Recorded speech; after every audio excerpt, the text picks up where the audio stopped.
नमस्कार। आप सभी का स्वागत है आपके अपने YouTube चैनल तथागत एडुजोन पर। कल हमने बात की थी प्रस्तावना के कुछ शब्दों को समझा था। उसके बाद में संविधान की जो प्रकृति थी और विशेषताएं थी उनको हमने समझ लिया था। आज हम बात करेंगे भाग 1 के तहत अनुच्छेद 1 से लेकर 4 तक में संघ एवं संघ राज्य क्षेत्र का जो प्रावधान किया गया है उसमें क्या क्या विशेषताएं हैं और कैसे कैसे राज्यों का निर्माण हुआ है उनको समझेंगे। तो उसमें कहा गया है कि संघ राज्य क्षेत्र में निम्न को शामिल किया जाएगा। तो संघ का मतलब हो गया जो केंद्रीय यानी कि संसद के तहत जो भाग आता है उसको संघ कहते हैं हम, जिसमें राष्ट्रपति, प्रधानमंत्री, उपराष्ट्रपति जो सारे एक ही प्रावधान के तहत आते हैं वो संघ के तहत आते हैं। फिर कहा गया संघ जो संघ राज्य क्षेत्र होंगे उसमें कौन कौन से शामिल होंगे। तो उसमें कहा गया है कि भारत के सभी राज्य होंगे, यानी कि जितने भी भारत के राज्य हैं वो शामिल होंगे। उसके बाद भारत के सभी केंद्र शासित प्रदेश शामिल होंगे। तो भारत के केंद्र शासित प्रदेश में हम उन स्थानों को या उन क्षेत्रों को शामिल करते हैं जहां केंद्र द्वारा डायरेक्ट शासन किया जाता है। वहाँ राज्य की तरह मुख्यमंत्री या राज्यपाल ना भेज करके केंद्र एक उपराज्यपाल या प्रशासक भेज देता है, वो वहाँ का गवर्न शासन देखता है। जैसे कि बात करते हैं कि वर्तमान में भारत में 8 केंद्र शासित प्रदेश हैं। 8 में से 3 ऐसे हैं जहाँ गवर्नर के साथ साथ यानी कि जो उपराज्यपाल है उसके साथ साथ वहाँ विधानसभा भी है, जैसे जम्मू कश्मीर हो गया, आपका दिल्ली हो गया और पुडुचेरी। 3 ऐसे हैं जहाँ विधानसभा भी है, बाकी के 5 जो हैं वहाँ सिर्फ उपराज्यपाल या प्रशासक कहीं कहीं उसको बोला जाता है, तो वो शासन देखता है। जबकि राज्यों में राज्यपाल होता है, उसके बाद फिर मंत्रिपरिषद होती है, वो पूरा देखती है। तो फिर ये आपका हो गया केंद्र शासित प्रदेश। फिर बात करते हैं कि वह भाग जो भारत में शामिल किया जाए। तो भारत में 3 तरीके के जो है उनको संघ राज्य क्षेत्र में शामिल किया गया। भारत के राज्य हो गए, केंद्र शासित प्रदेश हो गए और तीसरे नंबर पर आते हैं वे भाग जो भारत में शामिल किए जाए। जैसे 1976 तक सिक्किम जो था वो भारत का भाग नहीं था, लेकिन 1975 में 35वां संविधान संशोधन किया गया जिसमें आंशिक राज्य का उसका दर्जा दिया गया सिक्किम को। उसके बाद 36वें संविधान संशोधन द्वारा सिक्किम को पूर्ण राज्य का दर्जा दे दिया गया। तब से सिक्किम जो है भारत का अभिन्न अंग हो गया है। तो हम इस तरीके से देखते हैं कि वह भाग भी शामिल हो जाएगा इसी में जो भारत में बाद में शामिल किया जाए। फिर अभी की वर्तमान में स्थिति देखते हैं। भारत जो है राज्यों का संघ है, यानी कि भारत अर्थात इंडिया राज्यों का संघ है। उसके बाद क्या है कि इसमें 28 राज्य हैं। अभी जो वर्तमान में राज्य कितने हैं? 28 राज्य हैं और 8 केंद्र शासित प्रदेश हैं। दादरा नगर हवेली 2020 में क्या हुआ था, दादरा नगर हवेली और दमन दीव को एक में विलय कर दिया गया था। तो उसके बाद केंद्र शासित प्रदेशों की संख्या जो है 8 हो गई है। अभी अब हम बात करते हैं संविधान के अनुच्छेद। तो पहले अनुच्छेद हम देखते हैं क्या है कि इंडिया जो है वो राज्यों का संघ होगा, यानी क्या है कि भारत अर्थात इंडिया राज्यों का संघ है। और इसके अंग्रेजी जो शब्द को हमने अपनाया वो क्या है, तो यूनियन ऑफ स्टेट्स। यूनियन, जबकि जो संघात्मक व्यवस्था होती है उसका अंग्रेजी देखेंगे तो फेडरल शब्द होता है, जबकि भारत ने किसको अपनाया है? यूनियन को अपनाया है। तो यूनियन का क्या मतलब है कि हमने कनाडाई जो मॉडल था संघीय वाला उसको अपनाया था। तो उसमें उसके अनुसार क्या है कि भारत अर्थात इंडिया राज्यों का संघ होगा। तो यहाँ भारत जो होगा ऐसा संघ होगा जहाँ क्या है कि भारत अपनी सुविधा के अनुसार कई राज्यों का गठन करेगा। ठीक है। इसमें कहा गया कि राज्यों की स्थिति कैसी होगी, तो इसमें कहा गया है कि विभाजीय राज्यों का अविभाजीय संघ, मतलब संघ विभाजित नहीं हो सकता है, राज्यों का विभाजन किया जा सकता है। ये शक्ति संसद के पास है। और ये ऐसा इसलिए किया गया क्योंकि भारत में कहा गया कि हम आगे आने वाले समय में बहुत ज़्यादा विविधता है भारत में। तो इस विभाजन को बचाने के लिए कि आगे होने वाले समय में कभी भी ऐसी परिस्थिति ना आ जाए कि भारत बंटने की कगार पे आ जाए, तो उसको रोकने के लिए संघ को ये ज़्यादा शक्ति दी गई कि अविभाजित संघ के साथ विभाजित राज्यों का प्रावधान किया गया। फिर अनुच्छेद 2 में देखते हैं क्या है। तो अनुच्छेद 2 में है कि नए राज्यों का प्रवेश एवं स्थापना। अब इसमें हमने पहले में देखा कि भारत अर्थात इंडिया राज्यों का संघ होगा, और राज्य क्या कहा कि नए राज्यों का प्रवेश कैसे होगा, उनकी स्थापना कैसे की जा सकती है। तो इसमें बात करते हैं कि संसद किसी भी भूभाग को भारत में प्रवेश दे सकती है। जैसे कि अभी हमने बताया 35वें संविधान संशोधन द्वारा 1975 में सिक्किम को सह राज्य के रूप में शामिल किया गया। उसके बाद 36वां संविधान संशोधन हुआ, उसके तहत 1975 में ही पूर्ण राज्य का दर्जा दे दिया गया। तो तब से सिक्किम भारत का भाग हो गया। तो एक तो ये हो गया कि किसी भी राज्य को भारत में शामिल किया जा सकता है अगर वहाँ की जनता चाहती है, और या ऐसी परिस्थितियाँ होती है जिस तरीके से भारत में शामिल करना उसको आसानी से हो सकता है। फिर नोट में दिया क्या है कि भारत संप्रभु राष्ट्र है। संप्रभु शब्द हमने समझा था कि भारत अपने आंतरिक और बाह्य निर्णय स्वयं से लेता है। तो इसमें क्या, संप्रभु राष्ट्र होने के कारण किसी भी भूभाग को किसी अन्य देश को दे सकता है।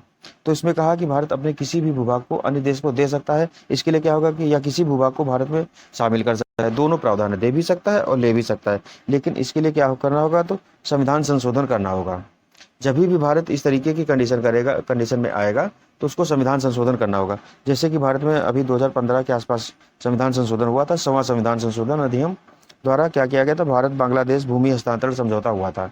तो उस बिल को पास करके अब भूमि हस्तांतरण को, जो भारत बांग्लादेश के बीच में कुछ विवादित क्षेत्र था जिसको समझाने सुलझाने के लिए दोनों देश आपस में सहमत हुए और उस सहमति से संविधान संशोधन किया, संसद में एक बिल पेश किया गया।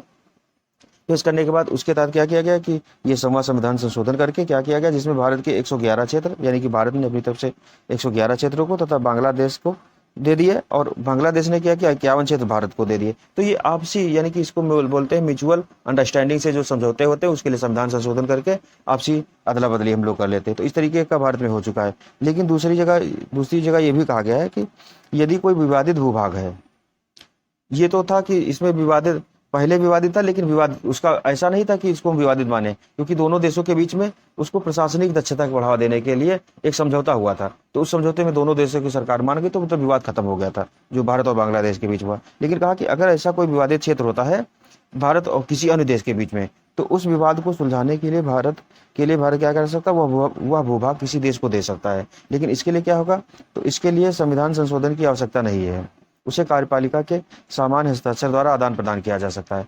अच्छा, इसमें ऐसा क्यों किया गया, ये कहा गया कि जब सामान्य परिस्थितियां हैं तो आप किसी को ऐसे ही जमीन नहीं दे सकते हो, उसमें संविधान संशोधन करना पड़ेगा, क्योंकि आपको विपक्ष का भी साथ चाहिए और सरकार पक्ष का भी साथ चाहिए। लेकिन कहा कि अगर कोई विवाद है, विवाद को सुलझाने के लिए हम इतनी लंबी प्रक्रिया नहीं अपनाएंगे। वहां देखेंगे कि अगर विवाद को कम समय में सुलझा सकते हैं, क्योंकि होता क्या है कि सरकार और विपक्ष का जरूरी नहीं कि हमेशा समन्वय बना ही रहे, तो उस समय जरूरी होता है कि राष्ट्रहित, तो राष्ट्रहित को बढ़ावा देने के लिए ऐसा प्रावधान किया गया कि उसे कार्यपालिका के सामान्य हस्ताक्षर द्वारा हम आदान प्रदान कर ले। इसके लिए संविधान संशोधन की जरूरत नहीं पड़ेगी। अगर कोई विवादित क्षेत्र है, जैसे भारत और पाकिस्तान के बीच कई विवादित क्षेत्र हैं, लेकिन अभी तक दोनों के बीच कोई समझौता ऐसा हुआ नहीं है, इस वजह से आदान प्रदान भी नहीं हुआ है। फिर आगे हम देखते हैं अनुच्छेद 3 में क्या प्रावधान किया गया। तो अनुच्छेद 3 में कहा गया कि नए राज्यों का निर्माण और वर्तमान राज्यों के क्षेत्रों, सीमाओं या नामों में परिवर्तन संसद जो है साधारण बहुमत से करती है। अब यहाँ साधारण बहुमत का मतलब होता है 50% जो वोट देने वाले हैं और 50% प्लस 1, जितने लोग वोट देंगे उनका 50% से एक अगर ज्यादा होता है तो समझ लो वो विधेयक पास हो जाएगा, उसको साधारण विधेयक कहा जाता है। तो इसमें कहा गया कि संसद क्या करेगी, किसी राज्य का नाम, सीमा एवं क्षेत्रफल में परिवर्तन, यानी कि नए राज्यों का निर्माण अगर करना है वो भी कर सकती है। दूसरा है वर्तमान राज्यों के क्षेत्रों, सीमा या नामों में परिवर्तन संसद साधारण बहुमत से करती है। ये शक्ति किसके पास है, संसद को दी गई कि राज्यों में हेरफेर करना होगा तो संसद करेगी। वो कैसे करेगी कि उनके क्या करेगी, नाम में बदलाव कर सकती है, क्षेत्रों में बदलाव कर सकती है, या उनकी सीमा को घटा बढ़ा सकती है। ये चीज हो गई। फिर क्या है कि किसी राज्य में से उसका राज्य क्षेत्र अलग करके अथवा 2 या 2 से अधिक राज्यों के भागों को मिलाकर अथवा किसी राज्य क्षेत्र को किसी राज्य के भाग को मिलाकर नए राज्य बनाए जा सकते हैं। इसमें कहा गया देखो, किसी राज्य में से उसका राज्य क्षेत्र अलग करके, जैसे क्या हुआ था 2000 में 3 नए राज्य बने थे, तो उसमें यूपी, एमपी और बिहार के राज्यों को हटा करके 3 नए राज्य बन गए थे। इसी तरीके से आंध्र प्रदेश से हटा करके तेलंगाना बन गया है। उसमें कहा 2 या 2 से अधिक राज्यों को मिला करके या अलग करके राज्य का गठन किया जा सकता है। जैसे छोटे राज्य है दोनों, तो 2 छोटे राज्यों को मिलाकर के एक बड़ा राज्य बनाया जा सकता है। या कहा गया इस तरीके के 2 राज्य हैं, 2 राज्यों के बीच, जैसे यूपी और एमपी के बीच बुंदेलखंड क्षेत्र आता है, तो काफी समय से मांग चल रही है कि इसे जो बुंदेलखंड है उसको अलग राज्य का दर्जा दे दिया जाए। तो उसमें कहा गया कि यूपी के कुछ जिले मिला लिए जाएं और एमपी के कुछ जिले ले लिए जाएं, तो उसके आधार पर एक राज्य बनाया जाए। तो अभी वो मतलब एक सिर्फ अनौपचारिक रूप से प्रस्ताव है, लेकिन कोई अभी उस पर चर्चा नहीं हुई है, ना ही संविधान संसद में गया है, लेकिन ये इस तरीके की बात कही जाती है। तो उसी तरीके का मिलाने की बात की गई है कि 2 या 2 से अधिक राज्यों के क्षेत्र को आपस में मिलाकर के एक राज्य बनाया जा सकता है। फिर आगे बात कही गई कि किसी संसद क्या कर सकती है, किसी राज्य के क्षेत्र को बढ़ा सकती है, किसी राज्य की सीमाओं में परिवर्तन कर सकती है, ये संसद के पास अधिकार है। फिर किसी राज्य के नाम में परिवर्तन कर सकती है। नाम में परिवर्तन कई बार किया गया है, जैसे पहले कर्नाटक का नाम मैसूरू था, उसको बदल करके कर्नाटक किया गया। उड़ीसा जो हम कहते हैं आज के समय में, उसका नाम पहले उड़ीसा था, तो उसका ओडिशा किया गया है। इसी तरीके से नामों में परिवर्तन कर देती है। और यूपी भी जैसे उत्तराखंड का जो गठन हुआ था यूपी से हट करके, तो उसका नाम पहले उत्तरांचल था, अब उत्तराखंड हो गया है। तो ये संसद के पास सकती है कि नामों में परिवर्तन कर सकती है, सीमाओं में परिवर्तन कर सकती है, उनका क्षेत्र बढ़ा सकती है। इस तरीके से। अब इसके लिए क्या है कि भारतीय संसद जो है राज्य के नाम, सीमा एवं क्षेत्रफल में परिवर्तन साधारण बहुमत से करती है। हमने बता दिया साधारण बहुमत बराबर कि 50% वोट देने वाले प्लस 1। इतने अगर सदस्य, संसद के सदस्य किसी प्रस्ताव पर समर्थन कर देते हैं तो वो पास हो जाता है साधारण बहुमत से, उसको इसलिए कहा जाता है। लेकिन ऐसा होगा क्या, जब भी संसद में इस तरीके का विधेयक आएगा तो ऐसा विधेयक संसद में पेश पहले राष्ट्रपति की पूर्व अनुमति की ली जाएगी। तो राष्ट्रपति की अनुमति इसके लिए जरूरी होगी कि राष्ट्रपति की अनुमति के बिना आप वैसा काम नहीं कर सकते हो। तो इसमें कहा गया कि राष्ट्रपति चाहे तो उस विधेयक को उस राज्य की विधानमंडल के विचार जानने के लिए उसके पास भेज सकता है। जब भी राज्यों के क्षेत्रों में परिवर्तन, नाम, सीमा या उन नए राज्यों का गठन होगा तो उसमें क्या होगा कि उस विधेयक को संसद में लाने से पहले राष्ट्रपति के पास भी मतलब पूर्व अनुमति ली जाए। राष्ट्रपति चाहे तो उस विधेयक को उस राज्य की विधानमंडल के विचार जानने के लिए भी भेज सकता है। तो विचार जानने के लिए उसके क्या करेगा, राज्य के पास भेज सकता है जिस राज्य में परिवर्तन होना है, नाम, सीमा या क्षेत्रफल में। एक निश्चित समय सीमा के अंदर विधानमंडल अपने विचारों से राष्ट्रपति को अवगत कराएगा। तो राज्य सरकार को ये बाध्यता है कि वो एक नियत सीमा तक ही उस विधेयक को अपने पास रोक करके और उस पर इच्छुक है ऐसा किया जाए या ना किया जाए, जो भी होगा उसको संसद के पास फिर से यानी कि राष्ट्रपति का फिर से भेज देगी। राष्ट्रपति उसके विचार मानने के लिए यहाँ कहा गया है कि अगर कोई विधानमंडल को कोई विधेयक इस तरीके का भेजा जाता है तो उस पर जो वो सलाह देता है विधानमंडल, वो राष्ट्रपति के लिए बाध्य नहीं है। राष्ट्रपति वही करेगा जो वो चाहता है। जैसे कि विधानमंडल ये जब तेलंगाना वाला जब आया था तो उसमें बहुत से लोगों ने निगेटिव में दिया था कि इसका ना गठन किया जाए, लेकिन संसद को करना था तो उसने कर दिया था। ये चीज है। राष्ट्रपति की अनुमति के बाद ऐसा विधेयक क्या है कि संसद के दोनों सदनों में से किसी भी सदन में पेश किया जा सकता है। ये संसद के दोनों सदन साधारण बहुमत से, दोनों सदन अलग अलग साधारण बहुमत से 50% विधेयक पारित कर देते हैं तो यह पारित होकर के अधिनियम बन जाएगा। तो साधारण बहुमत मतलब वही 50% प्लस 1 सदस्यों की संख्या से अगर किसी विधेयक को पारित कर दिया जाता तो अधिनियम बन जाएगा और फिर उस राज्य की जो नाम, सीमा, क्षेत्रफल में परिवर्तन होना है वो तुरंत हो जाएगा।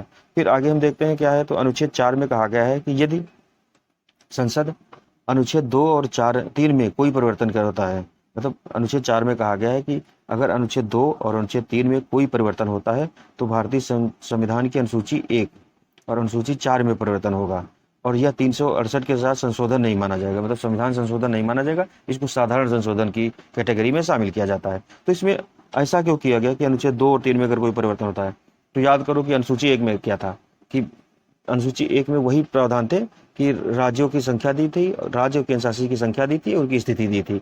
तो अब 2 और 3 में हमने क्या कहा, नाम में परिवर्तन होता है, क्षेत्र में, सीमा में परिवर्तन होता है। तो उसमें प्रभाव क्या पड़ेगा, तो एक तो नाम परिवर्तन हो गया तो नाम बदलना पड़ेगा जहां जहां पर भी नाम दिया है। तो पहली अनुसूची में नाम दिया है, उसके बाद वहां संख्या दी है सीटों की कितनी कितनी है, तो वो चीजें हो गई। दूसरी चीज है कि कहा कि 4 में परिवर्तन क्यों होगा, तो 4 में परिवर्तन भी इसलिए होगा क्योंकि यहाँ भी राज्यों कितने राज्य से कितने राज्यसभा में, मतलब राज्यसभा में सदस्यों का जो राज्यों का जो प्रतिनिधित्व दिया गया है राज्यसभा में तो अनुसूची 4 में दिया गया है। तो वहां भी राज्यों का नाम लिखा है और प्लस कहा कि अगर क्षेत्रफल में परिवर्तन होता है तो वहां की जनसंख्या के डिवीजन में बदलाव होगा और जो लोकसभा सीटें या राज्यसभा सीटें हैं तो उनमें भी तो बदलाव होगा। तो उस वजह से कहा गया कि अनुसूची 1 और 4 में परिवर्तन किया जाता है अगर अनुच्छेद 2 और 3 में कोई संशोधन होता है। तो इस तरीके से हमने समझा कि संविधान का जो भाग 1 है उसमें अनुच्छेद 1 से लेकर 4 तक के संघ और संघ राज्य क्षेत्र के बारे में प्रावधान किया गया है। और उसके बाद में अब हम समझते हैं कि भाषा के आधार पर राज्यों का जो गठन हुआ है वो कहाँ से शुरू हुआ है भारत में। तो क्योंकि अभी देखते हैं भारत में 28 राज्य और 8 केंद्र शासित प्रदेश हैं, तो ये धीरे धीरे जो राज्य जो गठन हुआ है इनका गठन किन आधारों पर हुआ है। तो देखते हैं कि सर्वप्रथम भाषा के आधार पर 1912 में 3 नए राज्यों का गठन किया गया। कौन कौन सा, उड़ीसा था, बिहार था और असम था। इतिहास में आप लोगों ने पढ़ा होगा जब स्वदेशी आंदोलन चल रहा था, बंगाल विभाजन हुआ था, तो बंगाल विभाजन करके उस समय करजन था, करजन के बाद में फिर मिंटो आते हैं। तो उसी समय क्या कि बंगाल को काट करके 2 भागों में बांट दिया गया था, पूर्वी बंगाल और पश्चिम बंगाल। फिर 1912 में उस विभाजन को रद्द करके क्या किया गया था, जो पश्चिम बंगाल को वैसे ही रहने दिया गया, पूर्वी बंगाल के और पश्चिम बंगाल से कुछ एरिया को काट करके एक तो उड़ीसा राज्य बना दिया गया था, दूसरा बिहार और तीसरा असम बनाए गए थे। तो भाषा के राज्य पर पहली बार इस तरीके का गठन हुआ था। फिर तेलुगु वासियों ने, जो तेलुगु मतलब कि आंध्र प्रदेश आज हम देखते हैं, तो वहाँ के वासियों को तेलुगु वासी कहा जाता है। उन्हें 1913 में अलग राज्य की मांग के लिए एक आंध्र महासभा का गठन किया था। तो आंध्र प्रदेश के गठन के लिए जो मांग है वो बहुत पहले समय से चली आ रही थी। हम आगे पढ़ेंगे कि किस तरीके से आंध्र प्रदेश राज्य का गठन हुआ, लेकिन ये मांग की शुरुआत हुई 1913 से। फिर 1918 में मॉन्टेग्यू चेम्सफोर्ड की रिपोर्ट के आधार पर भाषा के आधार पर राज्यों के गठन को स्वीकार कर लिया गया। तो 1918 में मॉन्टेग्यू चेम्सफोर्ड की जो रिपोर्ट आई उसमें भी भाषा के आधार पर राज्यों के गठन को स्वीकार किया गया है।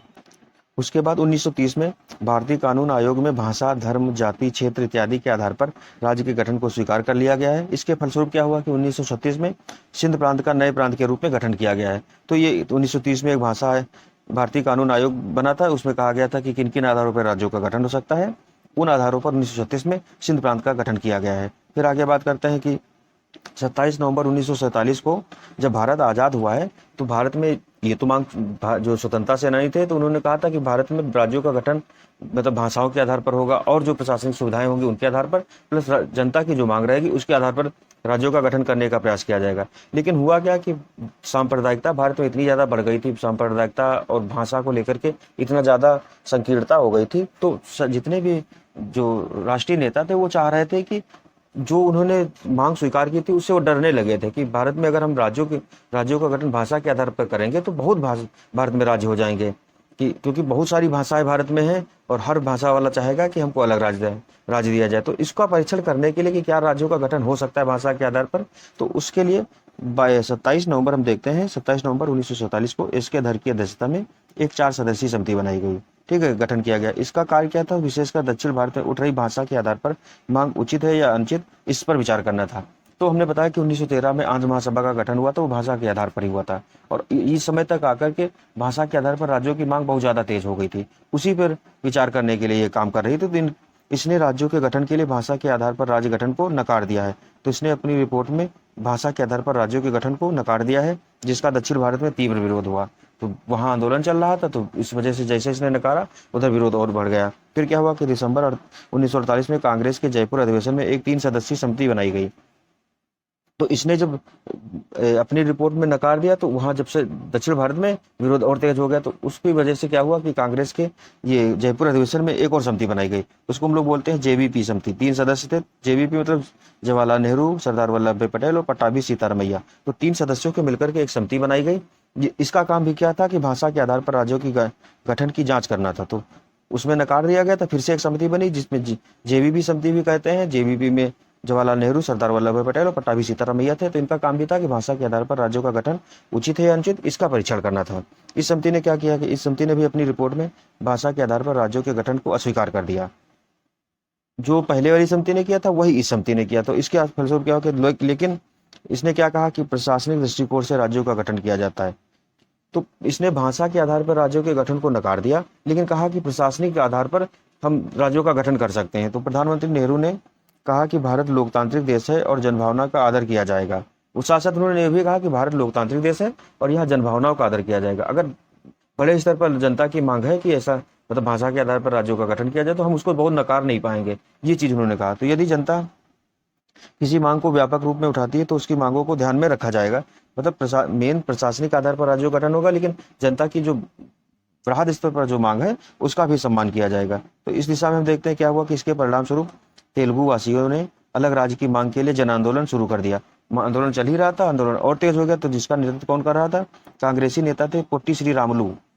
तो ये सीधे सीधे पूछा गया कि आंध्र महासभा के गठन में कौन से नेता थे जिन्होंने आंदोलन किया था, तो ये कौन से थे, इन्हीं के नेतृत्व में आंदोलन चल रहा था। पोट्टी श्री रामुलु कर रहे थे और इनका हुआ क्या कि 56 दिन की भूख हड़ताल के बाद उनकी मृत्यु हो गई। वो भूख हड़ताल पर बैठे थे, उनकी मृत्यु हो गई। इससे क्या हुआ कि जिसके बाद आंदोलन और तीव्र हिंसक हो गया। क्या हुआ कि नेहरू ने आंध्र प्रदेश नए राज्य की घोषणा कर दी और 1 अक्टूबर 1953 को आंध्र प्रदेश स्वतंत्र भारत का पहला राज्य बना। तो जैसे ही उनकी डेथ हुई, डेथ के बाद में नेहरू जी को आंध्र प्रदेश नए राज्य के गठन का तुरंत घोषणा करनी पड़ी। इसके परिप्रेक्ष्य में देखते हैं कि 1 अक्टूबर 1953 को आंध्र प्रदेश भारत का पहला भाषा के आधार पर गठित वाला पहला राज्य बना है। तो स्वतंत्र भारत का पहला राज्य कौन सा बना है, वो आंध्र प्रदेश का गठन हुआ है। उसके बाद फिर 1953 में जब आंध्र प्रदेश का गठन हुआ तो 1953 में ही राज्य पुनर्गठन आयोग की घोषणा की गई है। राज्य पुनर्गठन आयोग का घोषणा इसलिए की गई थी कि कहा गया कि मतलब भाषा के आधार पर हमने ये तात्कालिक रूप से काम किया था, तो कहा कि अब व्यवस्थित रूप से राज्यों को कैसे विभाजित किया जाए और कैसे राज्यों का नए राज्यों का गठन किया जाए, उस पर इस समिति को रिपोर्ट देनी थी। तो 1953 में राज्य पुनर्गठन आयोग की घोषणा कर दी गई। इसके अध्यक्ष कौन थे, तो न्यायमूर्ति फजल अली थे। तो न्यायमूर्ति फजल अली की अध्यक्षता में एक 3 सदस्यीय आयोग का गठन किया गया, जिसका काम था कि राज्यों के पुनर्गठन की संस्कृति के बारे में सलाह देनी। तो इसमें क्या था कि सदस्य कौन थे, तो के एम पडिक्कर थे और हृदयनाथ कुंजरू, दो सदस्य थे और एक अध्यक्ष थे न्यायमूर्ति फजल अली। इसने अपनी रिपोर्ट में निम्न बातों का उल्लेख किया। क्या क्या थी, तो राज्यों के ABCD का खागा यानी कि वर्गीकरण को समाप्त कर 16 राज्य और 3 केंद्र शासित प्रदेश के रूप में गठन का इसने सुझाव दिया।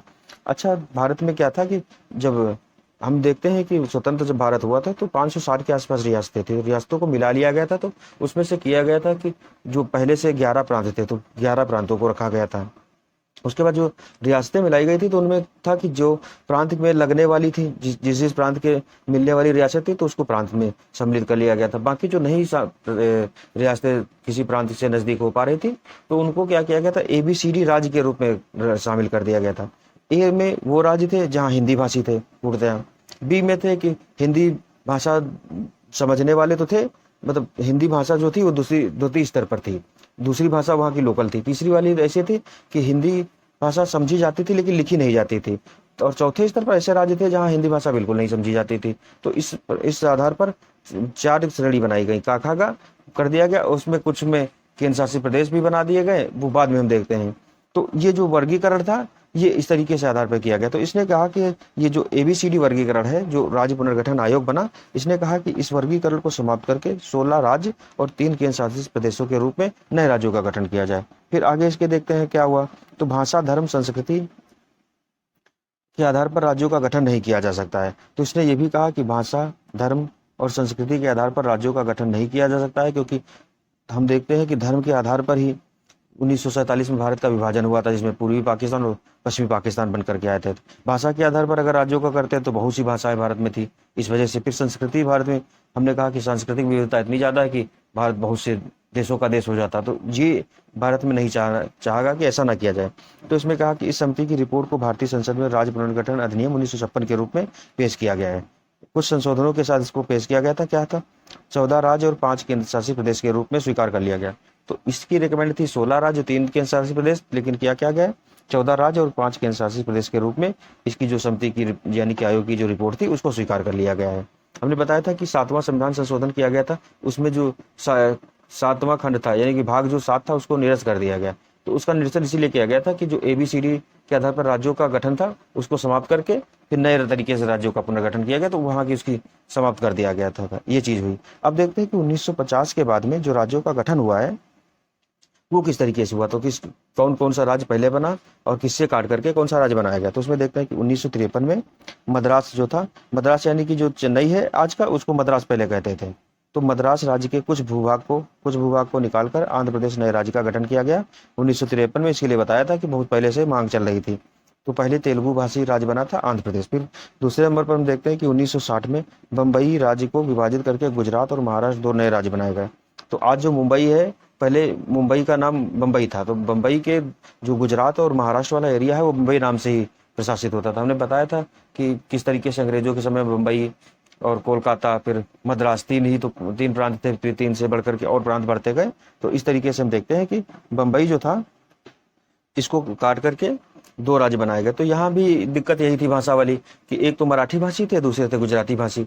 तो मराठी भाषी चाह रहे थे कि हमारा प्रभुत्व मुंबई पर हो, गुजराती भाषी चाह रहे थे कि हमारा हो। तो इसी को ध्यान में रखते हुए दोनों राज्यों का गठन किया गया है मुंबई को काट करके। फिर दिसंबर 1963 में देखते हैं कि नागालैंड का गठन किया गया है। नागालैंड जो आज हम देख रहे हैं कि अभी इस समय कार और नागाओं के बीच में समझौते चल रहे हैं राज्य में शांति स्थापना के लिए, उसमें नागालैंड का जब गठन हुआ तो उसी समय से ये सारी चीजें अस्तित्व में आई थी। 1966 में क्या हुआ, तो पंजाब जो राज्य था, पंजाब को विभाजित करके पंजाब तथा हरियाणा राज्य का गठन किया गया तथा चंडीगढ़ जो है इसको केंद्र शासित प्रदेश के रूप में बनाया गया। और दोनों की जो राजधानी है वो चंडीगढ़ ही है। तो चंडीगढ़ खुद केंद्र शासित प्रदेश भी है, पंजाब और हरियाणा की सम्मिलित राजधानी भी है। तो इस यहाँ भी यही भाषा वाला ही सिस्टम था कि एक तो था कि पंजाब जो था पूर्णतः पंजाबी भाषा वाला राज्य था, और हरियाणा में क्या है कि हिंदी की जो हरियाणवी बोली है वहाँ की हिंदी भाषी था। तो उसमें क्या किया गया, जो पंजाबी भाषा वाला क्षेत्र था उसको पंजाब राज्य बना दिया गया, जो हिंदी बोली वाले बाहुल्य वाले जो क्षेत्र था उसको हरियाणा राज्य बना दिया गया, और दोनों की राजधानी जो बनाई गई वो चंडीगढ़ ही बनाई गई। फिर 1969 में असम राज्य के भीतर क्या किया गया, तो मेघालय उपराज्य को बनाया गया। तो मेघालय को उपराज्य के रूप में 1969 में बनाया गया। फिर जनवरी 1900 यानी कि 25 जनवरी 1971 में हिमाचल प्रदेश को राज्य का दर्जा दिया गया, यानी कि हिमाचल प्रदेश कब आया, तो राज्य के रूप में 1971 में आया, और 1966 में ही हिमाचल प्रदेश को केंद्र शासित प्रदेश बना दिया गया था, क्योंकि हिमाचल प्रदेश भी पंजाब और उसे चंडीगढ़ से लगा हुआ है, तो इस वजह से उसको केंद्र शासित प्रदेश बनाया गया था, जिसे 1971 में राज्य का दर्जा दे दिया गया है। फिर 21 जनवरी 1972 में देखते हैं कि पूर्वोत्तर के 3 राज्य मणिपुर, त्रिपुरा और मेघालय अस्तित्व में आए। तो हमने कहा कि मेघालय को 1969 में क्या उपराज्य बनाया गया था, लेकिन 72 में क्या किया गया, तो मणिपुर और त्रिपुरा फिर मेघालय को तीनों राज्य ये राज्य के रूप में अस्तित्व में आ गए हैं। फिर अरुणाचल प्रदेश और मिजोरम को केंद्र शासित प्रदेश के रूप में मान्यता दी गई है। तो अरुणाचल प्रदेश और मिजोरम इन दोनों को केंद्र शासित प्रदेश बनाया गया, और मेघालय, मणिपुर और त्रिपुरा को राज्य का दर्जा दे दिया गया। फिर बात करते हैं कि 26 अप्रैल 1975 को क्या हुआ, तो सिक्किम को 36वें संविधान संशोधन अधिनियम द्वारा पूर्ण राज्य का दर्जा दिया गया। हमने बताया था 35वां संविधान संशोधन हुआ था, उसके द्वारा सह राज्य का दर्जा दिया गया, और 1975 में ही फिर 36वां संविधान संशोधन हुआ, उसके तहत इसको सिक्किम को पूर्ण राज्य के रूप में भारत में शामिल कर लिया गया है। अब आगे बात करते हैं, तो 1987 में अरुणाचल प्रदेश में क्या हुआ, तो 1987 में ही अरुणाचल प्रदेश, मिजोरम को राज्य का दर्जा दे दिया गया है।